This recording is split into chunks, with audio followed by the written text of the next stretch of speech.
नमस्कार दोस्तों, कैसे हो आप लोग। मेटल इन्फो 24 चैनल में आप सभी का स्वागत है। चलिए आज जानते हैं ब्लॉक यानी ओवर रोड मिल के बारे में, डिटेल बारे में। अगर आप चैनल में नए आए तो चैनल को सब्सक्राइब कर लीजिएगा और दोस्तों के साथ शेयर कर दीजिएगा। दोस्तों, आज ब्लॉक के बारे में आपको डिटेल जानना है, शुरू से अंत तक ये वीडियो ज़रूर देखिएगा। आज मैं इसी वीडियो में मैं बताऊँगा स्ट्रोक साइज के बारे में, डिग्री के बारे में और प्रेशर के बारे में, water pressure, lubrication, air pressure, सब कुछ। ठीक है, कितना डिग्री में ब्लॉक रहता है, कौन सा कंपनी का और रहता है, ब्लॉक किस टाइप का होता है, ठीक है, सब कुछ इसी वीडियो में बताऊंगा। तो चलिए पहले हम ब्लॉक सिस्टम में जान लेते हैं, ब्लॉक सिस्टम में क्या क्या स्टैंड होता है, उसका नाम क्या है। तो पहले नंबर पे आता है नॉर्मल पिंच रोल, जो बेसिकली नॉर्मल पिंच करता है। उसके बाद आता है डिक शेयर, उसके बाद ड्रम शेयर, उसके ब्लॉक और ड्रम शेयर के बीच में लूपर रहता है। उसके बाद आता है दोस्तों हाई स्पीड पिंच रोल। किसी कंपनी में एक रहता है, किसी कंपनी में दो रहता है, किसी कंपनी में तीन रहता है, वो कंपनी के रिक्वायरमेंट हिसाब से होता है। उसके बाद आता है दोस्तों हमारा लेइंग हेड। लेइंग हेड के बाद आता है हमारा कूलिंग कन्वेयर। ठीक है, वो कितना लंबा जगह के हिसाब से वो कन्वेयर लंबा होता है कंपनी के हिसाब से। ठीक है, तो चलिए पहले नंबर में आता है नॉर्मल पिंच रोल। मैं पहले से एक ड्राइंग करके रखा हूँ। हमारा ए होता है normal pinch roll. Normal pinch roll में दो रोल होता है। ठीक है, हर स्टैंड में दो रोल ही होता है। जो तो ये हमारा two high hot rolling mill के बारे में मैं बता रहा हूँ। Two high hot rolling mill. Rolling mill बहुत टाइप का होता है। चलिए ये लिख देते हैं, two high hot rolling mill. ठीक है, उसके बाद इसी में आता है forward reverse. Forward reverse means ये स्टैंड फॉरवर्ड में घूम सकता है, रिवर्स में भी घूम सकता है। उसके बाद आता है three high rolling mill, four high rolling mill, cluster mill, tandem mill, tandem mill. ठीक है, उसके बाद ट्यूब मिल, रिंग मिल, बहुत सारा रोलिंग मिल होता है। तो हम बेसिकली खास करके यहाँ पे मैं टू हाई हॉट रोलिंग के बारे में बता रहा हूँ, ब्लॉक के बारे में। तो चलिए ये होता है हमारा नॉर्मल पिंच रोल, दो रोल। पहले इसका डाया की बात कर लेते हैं। इसका जो रोल डाया रहता है मिनिमम 300 mm होता है, और इसके जो गियर का जो रेशियो होता है 1.5 के आसपास होता है। वो स्टैंड के हिसाब से कौन सा स्टॉक चलाएगा, कितना टन का मील है, वो सब तय करके ये गियर रेशियो दिया जाता है। और ये रोल का भी कितना रोल डाया होगा। तो बेसिकली 250 mm से लेके 250 mm से लेके 350 mm तक होता है। ठीक है, लेकिन ये 300 mm ज़्यादातर मिल में होता है। उसके बाद आता है दोस्तों इसका जो बीच का जो गैप कितना होता है। हमारा जो प्री फिनिश, जो नॉर्मल पिंजरे से पीछे जो हमारा स्टैंड होता है, प्री फिनिश जो स्टैंड होता है, उसका स्टॉक के हिसाब से इसका गैप मेंटेन होता है। मान के चलिए पीछे का स्टैंड 17 स्टॉक दे रहा है, तो हमारा गैप, नॉमिनल गैप जो होगा वो 20 mm होगा, क्योंकि 2 mm से 3 mm ऊपर नीचे छोड़ा जाता है, क्योंकि पिंच करने के लिए ये नॉर्मल मेटल को पिंच करके पकड़ के रखते हैं। ठीक है, चलिए उसके बाद आता है हमारा डिक शेयर। डिक शेयर, इसका नाम क्यों डिक्स होता है, इसका जो मेटल को फ्रंट में कटिंग करता है वो डिस्क की तरह होता है, इसीलिए इसका डिक शेयर बोला जाता है। इसका जो डाया होता है दोस्तों 450 से 500 mm तक होता है। ये भी मिल के हिसाब से कितना टन का मिल है, कितना स्पीड में चल रहा है, कौन सा साइज चलेगा, उसके हिसाब से डाया सेट किया जाता है। डिस्क शेयर और ड्रम शेयर का जो डाया होता है सेम होता है। इसका जो डाया होता है और इसका डाया, दोनों डाया सेम, और इसका जो दोनों का जो गियर रेशियो भी सेम होता है। ठीक है, तो यहाँ से जैसे नॉर्मल पिंजरों से मेटल आता है तो ये एक बार घूमता है। इसका जो पीछे जो नोजल रहता है, ये हम लोग नोजल टिप बोलते हैं इसको। ये कितना डिस्टेंस में रहता है? मिनिमम 10 mm रहता है। किसी कंपनी में 5 mm, 15 mm, 20 mm वो नोजल टिप के हिसाब से होता है। और ये कितना डिग्री में घूमता है इसके बारे में बहुत सारा नॉलेज नहीं है। ये 30 से 35 डिग्री में घूमता है। जैसे मेटल आता है तो घूम जाता है। यहाँ पे शिफ्टर जो होता है, शिफ्टर शिप होता है, एक कट फ्रंट में मारते, फ्रंट में एक कट करके ड्रम शेयर में उसको चॉपिंग हो जाता है। डिस्क शेयर का जो डिज़ाइन है ये राउंड है। यहाँ पे थोड़ा थोड़ा काट मार्क होता है इसमें। ठीक है, इसका जो काट मार्क का जो डिस्टेंस होता है, एक काट मार्क से एक काट मार्क 2 से 1.5 mm तक इसका गैप होता है। ठीक है, और ये एक डिस्क से दूसरा डिस्क का जो होता है ये गैप नहीं रहता है। यहाँ पे जो मैंने गैप दिखा दिया, जैसे नॉर्मल पिंजरोल में गैप होता है, लेकिन डिस्क शेयर में गैप नहीं होता है। डिस्क शेयर में क्या होता है, ये एक डिस्क होता है और इसके ऐसा डिस्क उसके ऊपर रहता है। एक साथ चिपक कर नहीं रहता है, थोड़ा सा गैप रहता है, 1 से 2 mm तक गैप रहता है। ठीक है, ये 30 से लेके 35 डिग्री में घूमता है। इसका रोल डाया 450 से 500 mm होता है। और इसका जो रेशियो होता है, जो इसका भी गियर होता है ना, इसका रेशियो जो होता है ये 1.5 से लेके 250 तक रेशियो होता है। अभी इसका सब कुछ सिस्टम, इसका डाया कितना है, कितना डिग्री में घूमेगा, कितना टन माल कितना स्पीड में कट सकता है इसका, उसके हिसाब से गियर रेशियो दिया जाता है। हम जिस कंपनी में काम करते हैं उस कंपनी का तो अलग रेशियो है। ठीक है, तो इसके रेंज में रेशियो आता है 150 लेके 250 mm तक। उसके बाद डिस्क शेयर हो गया। इसके बाद ड्रम शेयर। ड्रम शेयर का काम क्या होता है दोस्तों, ये हमारा ड्रम शेयर का भी दोनों रोल रहता है। इसको क्या रहता है, ब्लेड होता है, चारों साइड में ब्लेड होता है। ठीक है, एक कंपनी के हिसाब से होता है। किसी कंपनी में 4 ब्लेड रहता है, किसी कंपनी में 2 ब्लेड रहता है, किसी कंपनी में और ज़्यादा ब्लेड होता होगा, लेकिन उतना मेरे को नॉलेज नहीं हो, देखा नहीं है। मैं जो देखा हूँ वही मैं बोल रहा हूँ। 4 ब्लेड होता है और एक ब्लेड जो होता है, एक ब्लेड के ऊपर एक ब्लेड ऐसे टच रहता है। मिनिमम इसका जो डिस्टेंस होता है, ये इसका जो डिस्टेंस होता है लगभग 20 से 10 mm इसका टच में रहता है। ठीक है, इसका भी डाया 450 से 500 mm होता है। इसका जितना होता है, इसका डिस्क का जो और ड्रम, ये दोनों का सब कुछ सेम। ये जितना डिग्री में घूमेगा ये इतना में कटेगा। ठीक है, इसका अगर ब्लेड की मैं बात करूँ तो इसका जो ब्लेड होता है डिस्क शेयर का, ये 40 mm से लेके 60 mm तक स्क्वायर में होता है। 60 mm तक होता है, किसी कंपनी में 80 mm तक होता है। ये स्क्वायर टाइप का ब्लेड होता है।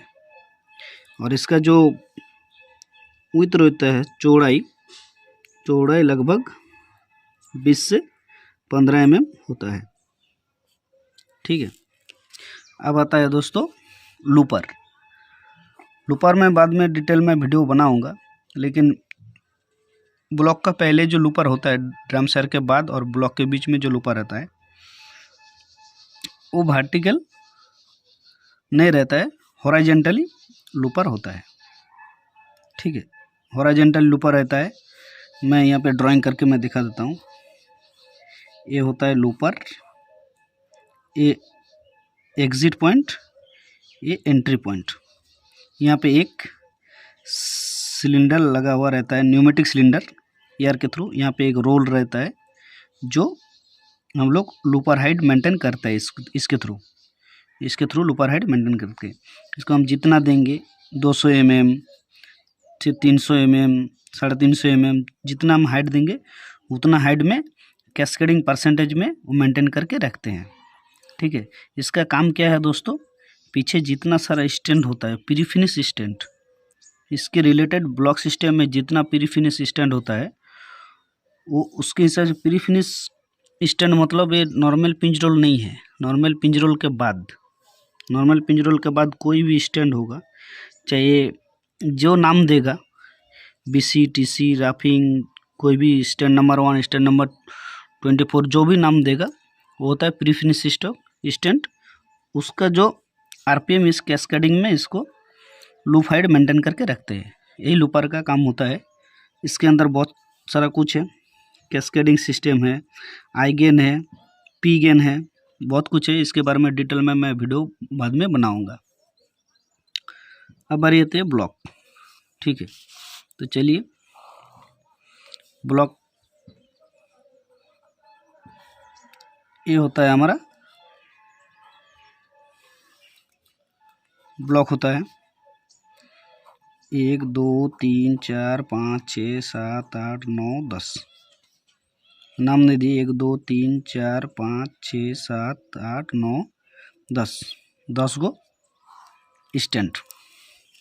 किसी कंपनी में 4 स्टैंड होता है, किसी कंपनी में 6 स्टैंड होता है, किसी कंपनी में 8 स्टैंड होता है, किसी कंपनी में 10 स्टैंड होता है। अब ब्लॉक कौन सा कंपनी का होता है PPRM, न्यूफील्ड, आर्मैक, UGC, H&K और बहुत सारा कंपनी का होता है। और ब्लॉक का टाइप कौन सा होता है, एक होता है नॉन ट्विस्टर, एक होता है कैंटिलीवर, एक होता है कन्वर्टिबल, ठीक है, और एक होता है high speed reverse non twist. ठीक है, ये 4 टाइप का होता है। एक नॉन ट्विस्टर, 2 नंबर में कैंटिलीवर, कन्वर्टिबल और high speed reverse non twister block. 4 type का ब्लॉक होता है। और स्टैंड कितना रहता है उसमें ब्लॉक का, 4 रहता है, 6 रहता है, 8 रहता है, 10 रहता है।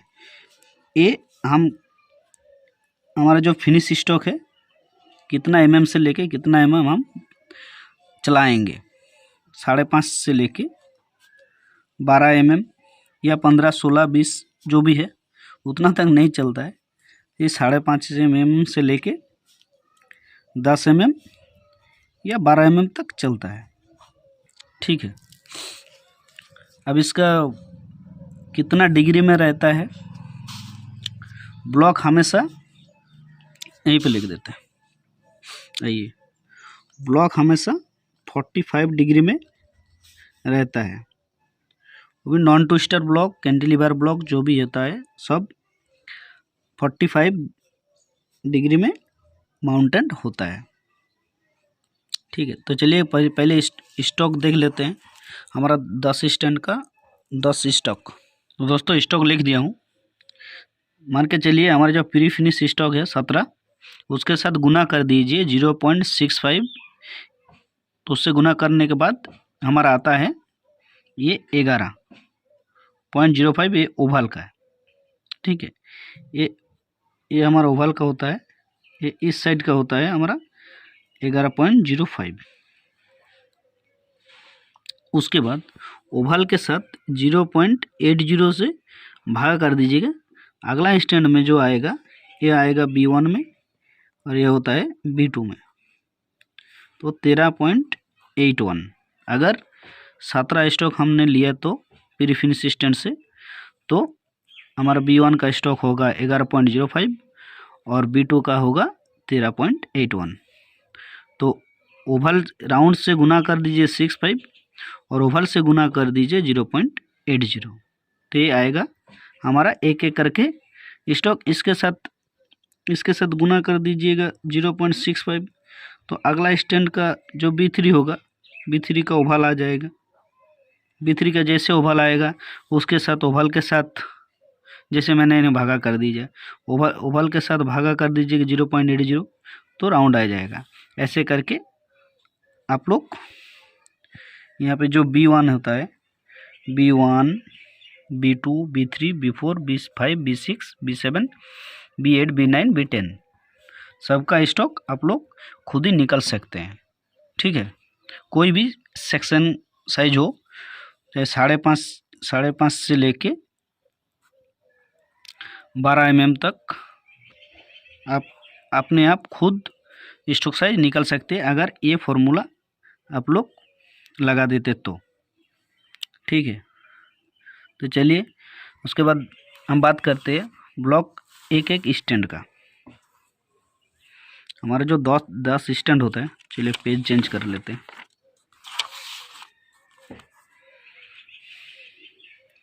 हमारा 10 स्टैंड होता है, 1 2 3 4 5।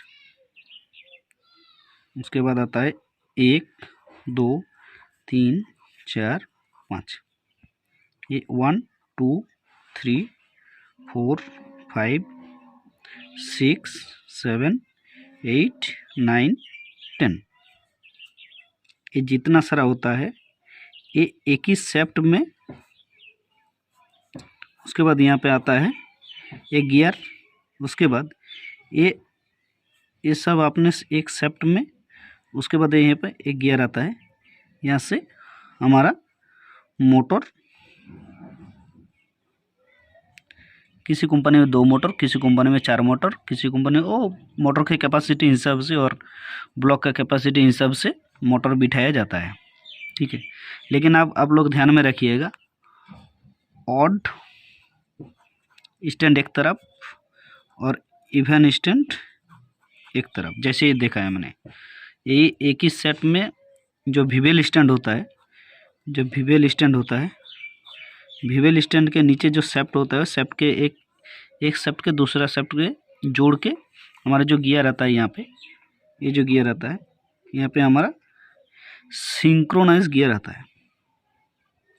ठीक है, सिंक्रोनाइज गियर।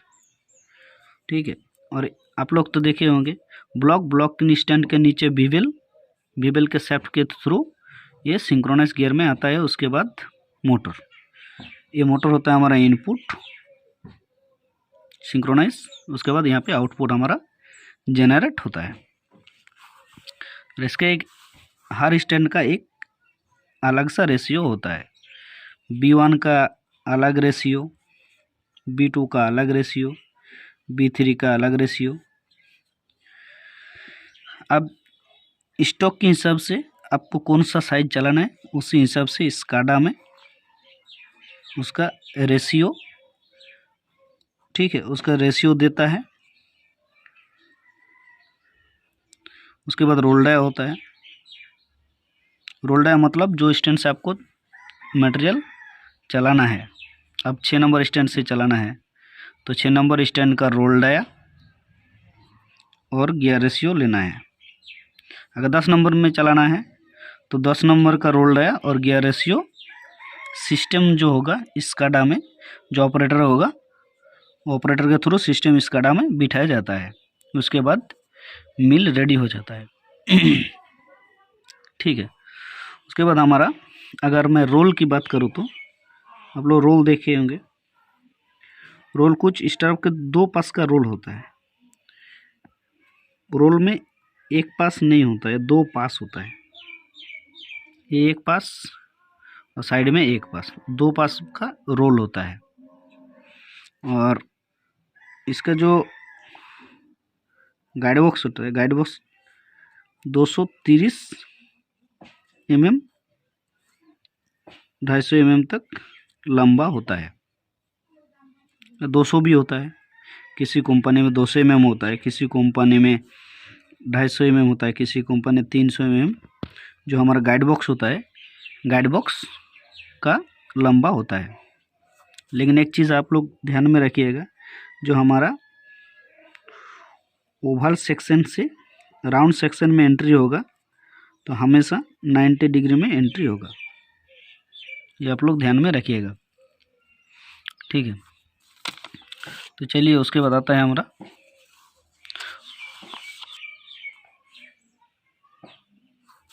क्या बोला, लेइंग हेड ब्लॉक। उसके बाद आता है high speed pinch role.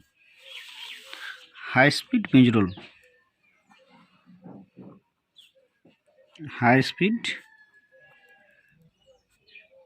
Pinch roll, इसका काम क्या होता है दोस्तों? जो काम होता है, किसी कंपनी में 1 होता है, किसी कंपनी में 2 होता है, किसी कंपनी में 3 होता है, ठीक है।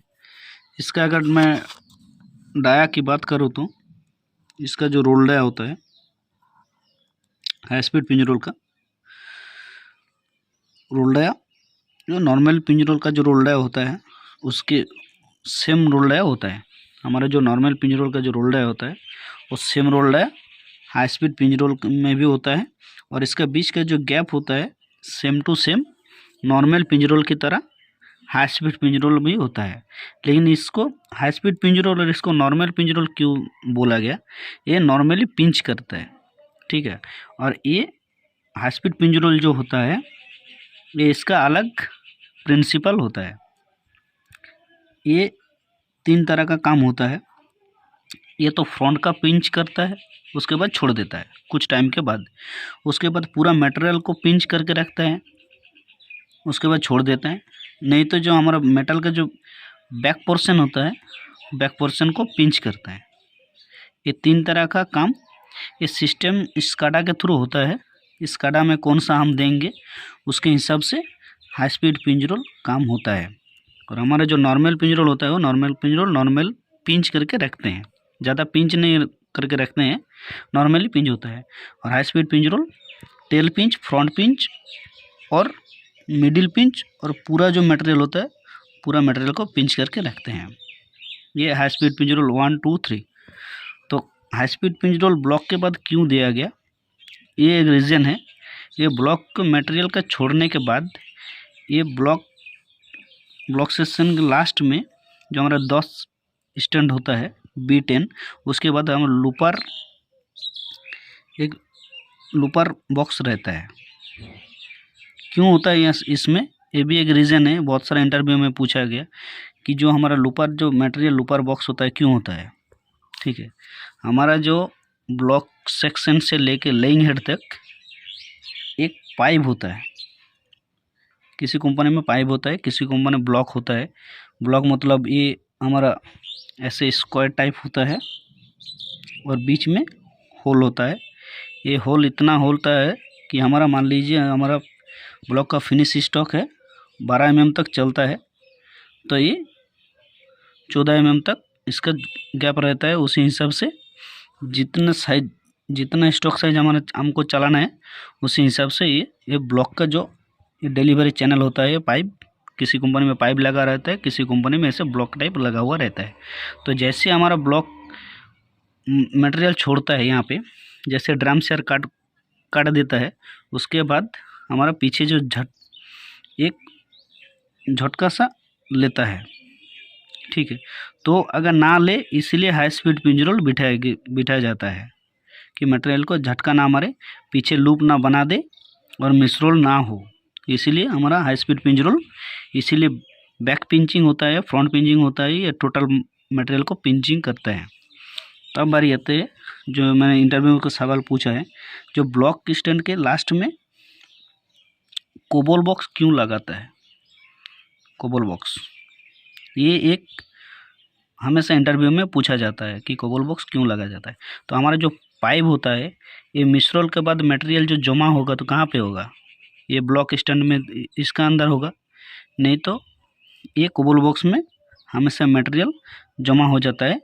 ये यहाँ से लेके लेंग हेड तक अगर मिसलोड होगा तो यहाँ पे मान लीजिए माल ठोक दिया, मार दिया, तो आके कोबल बॉक्स में मटेरियल जमा हो जाता है। इसीलिए एक एक्स्ट्रा बॉक्स ब्लॉक में दिया जाता है। ये हर ब्लॉक में दिया जाता है, 4 स्टैंड हो, 6 स्टैंड हो, चाहे 8 स्टैंड हो, 10 स्टैंड हो। ठीक है, तो ये होता है हमारा हाई स्पीड पिंच रोल का काम। फ्रंट पिंचिंग, बैक पिंचिंग और फुल मटेरियल पिंचिंग होता है। और इसका जो दोनों रोल का जो बीच का जो गैप रहता है कितना रहता है, अगर मान लीजिए 5.5 mm चल रहा है तो ज़्यादा से ज़्यादा 6 mm, उसके ऊपर नहीं होता है। और इसका जो पिंचिंग किस वजह से करता है, मान लीजिए जो हमारे बैक पिंचिंग इसको दिया है सिस्टम में, स्काडा में इसको हम लोग बैक पिंचिंग दिया है। जो मटेरियल जाएगा ड्रम शेयर में काटेगा तो ये बैक पिंचिंग होगा। तो कब ये बैक पिंचिंग होगा, नॉर्मल पिंच रोल के पीछे एक HMD लगा हुआ रहता है। इसका टाइमिंग के हिसाब से ये पिंच होता है। जैसे ये डिसेंस होगा, एक सेंस हो गया, उसके बाद ये ड्रम शेयर में माल कट के ब्लॉक में एंट्री होके चला गया कूलिंग कन्वेयर में। तो जैसे ये सेंस हो गया, जैसे डिसेंस होगा, उसके बाद एक टाइमिंग रहता है, ये पिंचिंग टाइम रहता है 1000 मिलीसेकंड से लेके जितना साइज के हिसाब से। वो जैसे ये 1000 मिलीसेकंड उसका डिस्टेंस हो जाएगा, उसके बाद ये पिंच होना चालू कर देगा, उतना टाइम वो पिंचिंग होके रह जाएगा। ठीक है, इसीलिए हाई स्पीड पिंच रोल 1, 2, 3 दिया जाता है। ठीक है, ये होता है हाई स्पीड पिंच रोल का वन। उसके बाद आता है लेइंग हेड। लेइंग हेड इसीलिए हम लोग बोलते हैं, इसका जो पहले पाइप का डिजाइन कुछ इस तरह का होता है। ठीक है, इस तरह का पाइप का डिजाइन होता है। और लेइंग हेड जो हमारा पहले बोलते हैं डिग्री, यहाँ पे ऐसे लेइंग हेड का डिग्री होता है। उसके बाद हमारा कूलिंग कन्वेयर जाता है। तो ये जो डिग्री होता है ये 19 से लेके 20 डिग्री तक माउंटिंग होता है, ये ध्यान में रखिएगा।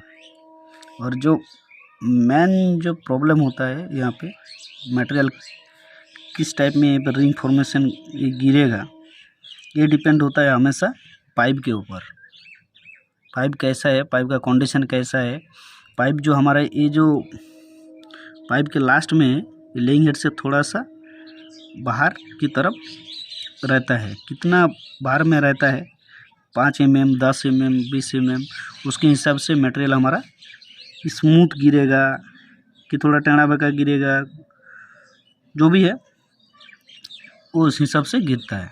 और ये 19 से लेकर 20 डिग्री तक इसका माउंटिंग होता है। और एक बात दोस्तों ध्यान में रखिए, कन्वेयर में जो मटेरियल हमारा गिरता है यहाँ पे, ये जो सीधा में गिरता है ये दोनों तरफ सेम गैप में रहता है। ये जो बीच में हमारा माल मटेरियल जाता है ये किसके ऊपर डिपेंड होता है, ये हमारा लेइंग हेड में लीड के ऊपर डिपेंड होता है। लीड अगर लीड हम लोग बढ़ाएंगे तो जो रिंग है छोटा हो जाएगा, और लीड अगर कम कर देंगे तो रिंग हमारा बड़ा हो जाएगा। रिंग अगर छोटा हो जाएगा तो जो हमारा बंडल हेड बोलता है डिस्पैच में, जो डाउन अंडर में मंडल में गिरता है तो हमारा बंडल हेड बड़ा हो जाएगा। अगर रिंग बड़ा हो जाएगा तो बंडल हेड छोटा हो जाएगा। लेकिन ये भी एक प्रॉब्लम में आ जाएगा, जो जब स्टीपर कार में जब ले जाएगा तो प्रॉब्लम हो जाएगा, क्लैंपिंग करने में प्रॉब्लम हो जाएगा। और हमारा जो मंडल में मटेरियल जब गिरेगा तो प्रॉब्लम हो जाएगा, क्योंकि इसका जो डाया होता है ये कन्वेयर के थ्रू जैसे मंडल में गिरेगा तो रिंग अगर बड़ा हो जाएगा तो प्रॉब्लम में आएगा। तो उसी हिसाब से हम लोग लीड सेट करके रखते हैं। और इसका डाया तो मैं बोल दिया। लेइंग हेड में एक चीज़ दोस्त, लेइंग हेड जो डाया रहता है वो 1100, ठीक है, 1000 से लेके 1100, ठीक है। ये स्टैंडर्ड नहीं है, ये कंपनी के हिसाब से होता है। ये हमारा कौन सा साइज चलेगा, कितना स्टैंड का है, लेइंग हेड का कैपेसिटी कितना है, कौन सा कंपनी के, उसी के हिसाब से डाया सेट किया जाता है। और इसका जो रेशियो होता है, गियर रेशियो, इसका कोई गियर रेशियो नहीं होता है, ये हमेशा एक मेंटेन करके चलते हैं। ठीक है, ये ध्यान में रखिए। इसके मोटर के स्क्रिप्ट के हिसाब से सेम होता है। इसका जो डाया होता है, ये इसका जो रेशियो होता है, गियर का रेशियो, ये हमेशा एक होता है। और इसका जो डाया रहता है ये 1000 से लेके 1100 तक। लेकिन एक बात दोस्तों ध्यान में रखिए, कंपनी के हिसाब से, कैपेसिटी के हिसाब से होता है, ठीक है। उसके बाद आता है दोस्तों हमारा कूलिंग कन्वेयर। ये कितना लंबा होगा ये कंपनी पे जगह के ऊपर डिपेंडेड होता है। अगर जगह कम है तो कम छोटा हो जाएगा कन्वेयर, जगह बड़ा है तो बड़ा लंबा कर दिया जाएगा, ठीक है। ये जितना लंबा हो जाएगा मटेरियल उतना अच्छा से ठंडा हो जाएगा, मटेरियल हैंडलिंग करने में सुविधा होगा, ठीक है। तो चलिए दोस्तों, ये होता है हमारा आज का WRM यानी वेयर रॉड मिल का पूरा डिटेल वीडियो। अगर वीडियो अच्छा लगे तो दोस्तों के साथ शेयर कर दीजिएगा, और चैनल में नया है तो चैनल को सब्सक्राइब कर दीजिएगा। और आप कौन सा टॉपिक में नेक्स्ट वीडियो चाहिए आपको, हमारा जो नेक्स्ट वीडियो होगा कौन सा टॉपिक में आपको चाहिए, ये कमेंट बॉक्स में लिख दीजिएगा, क्योंकि उसके बाद मैं उसी टॉपिक में लेके वीडियो में बनाऊंगा। तो चलिए आज के लिए इतना ही दोस्तों, थैंक यू, जय हिंद। सब लोग हंसी खुशी स्वस्थ रहिए।